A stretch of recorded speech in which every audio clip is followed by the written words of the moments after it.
Once in a small town, there lived a young artist named Mia. She had dreams of showcasing her paintings in a grand gallery, but her lack of confidence held her back. Every day she painted in her tiny studio, pouring her heart into her work, yet she never dared to share it with anyone. One evening, while wandering through the town, Mia stumbled upon a community art exhibition. Inspired, she decided to take a leap of faith.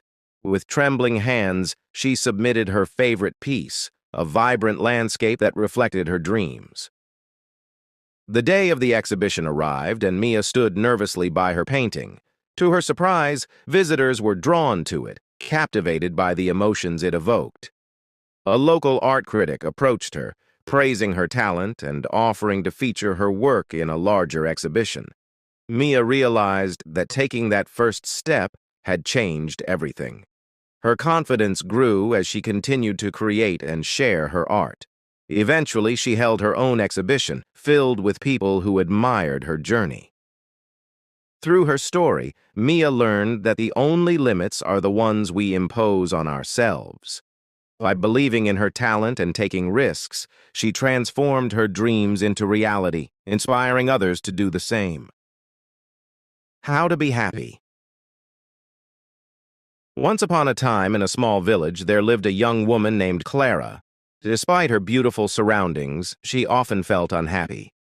One day, she decided to seek advice from the village elder, known for his wisdom. Clara approached him and said, "I want to be happy, but I don't know how." The elder smiled and replied, "Happiness is not found. It is created." Let me share a few secrets. First, he advised her to practice gratitude. Each morning, write down 3 things you are thankful for. This will shift your focus to the positive. Clara took his advice and soon noticed a change. She felt lighter and more appreciative of her life. Next, the elder suggested connecting with others. Spend time with friends and family, share laughter, and support one another. Clara organized a small gathering, and the joy she felt during that time was unforgettable. She realized that relationships were vital to her happiness. Finally, he told her to pursue her passions. Find what brings you joy and make time for it. Whether it's painting, gardening, or reading, do what you love.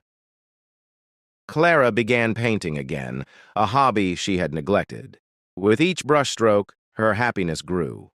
As time passed, Clara transformed her life. She learned that happiness comes from within and is nurtured by gratitude, connection, and passion. From that day on, Clara became a beacon of happiness in the village, inspiring others to seek their own joy. And so, she lived happily ever after. Flexion. This story reminds us that happiness is a choice and can be cultivated through simple, meaningful actions. Sure. Here's a motivational story about learning English in Canada. When Maria first arrived in Canada, she felt a mix of excitement and anxiety. The bustling streets of Toronto were alive with people speaking English, and she often felt lost in translation. Having studied English back home, she knew the basics, but communicating effectively seemed daunting. Determined to improve, Maria enrolled in an immersive English course. The first few weeks were challenging. She struggled to understand native speakers and hesitated to participate in class discussions. But every day, she reminded herself of her goal, to connect with others and embrace her new life in Canada. One day, her teacher announced a group project.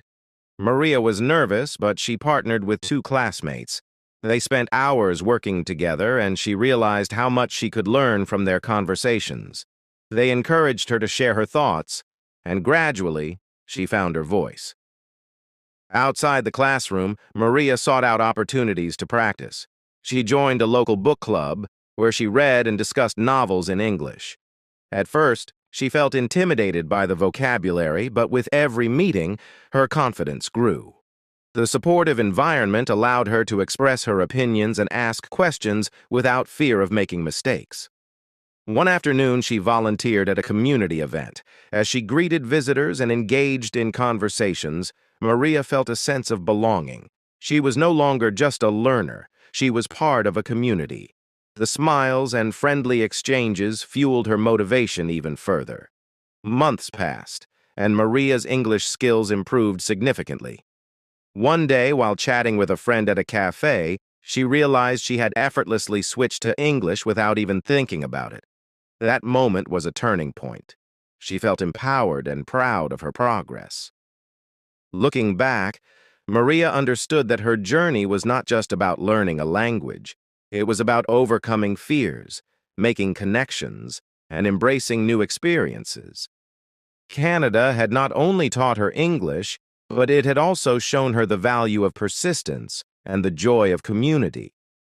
Today, Maria confidently navigates her life in Canada, sharing her story with others who are just beginning their own journeys.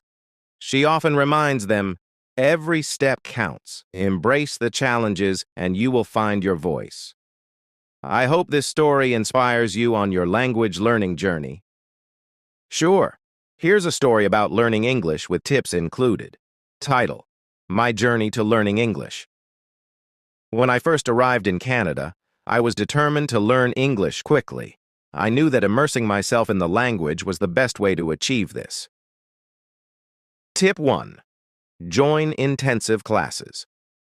I enrolled in an intensive English course. The classes were every day and focused on speaking, listening, and grammar. The teachers were native speakers, which helped me learn the correct pronunciation. Tip 2. Practice speaking with locals. Outside of class, I joined a language exchange group. I met Canadians who wanted to learn my language. Practicing with them not only improved my speaking skills, but also built my confidence. I learned to ask questions and have conversations about everyday topics. Tip 3. Use media to learn. To enhance my listening skills, I started watching English movies and TV shows. I chose ones with subtitles at first. This helped me understand the context and pick up new phrases. I also listened to English music, trying to sing along to improve my pronunciation. Tip 4. Keep a journal. I began writing a journal in English.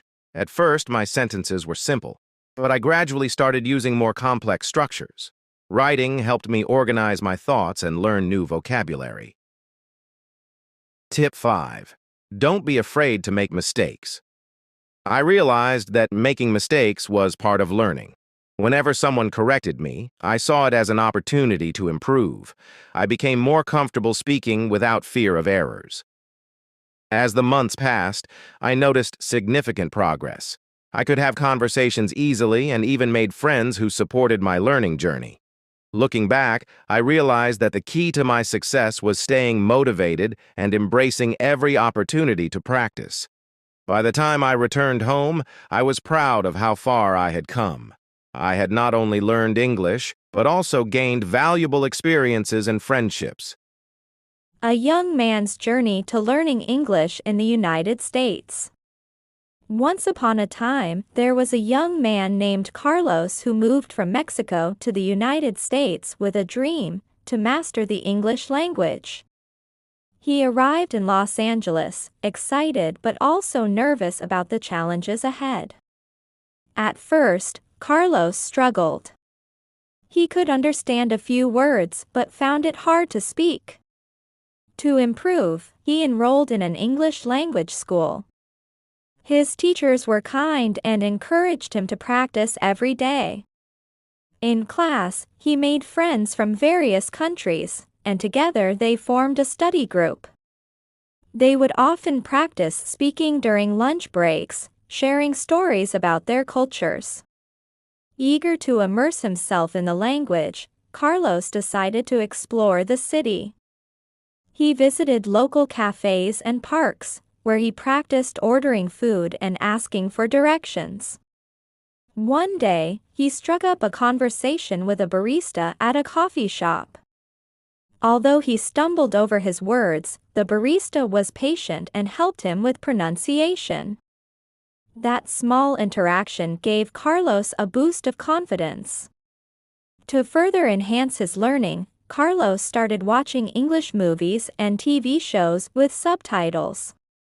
At first, he struggled to follow along, but soon he began to pick up new vocabulary and phrases. He laughed at the jokes and felt a sense of accomplishment when he understood the plot. As time passed, Carlos made friends with some locals. They invited him to join them for weekend outings, like hiking and attending concerts. With every interaction, his English improved. He learned to joke and share stories, feeling more at home in the language. 1 year later, Carlos was amazed at how far he had come. He could converse fluently and had built meaningful connections. Looking back, he realized that every challenge had shaped his journey.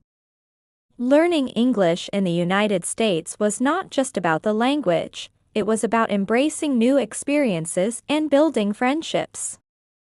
Carlos was no longer just a young man in a foreign country, he had become part of a vibrant community. Title: Learning English in Canada. In a small town in Canada, Maria had just moved from Mexico. She was excited but also nervous about learning English.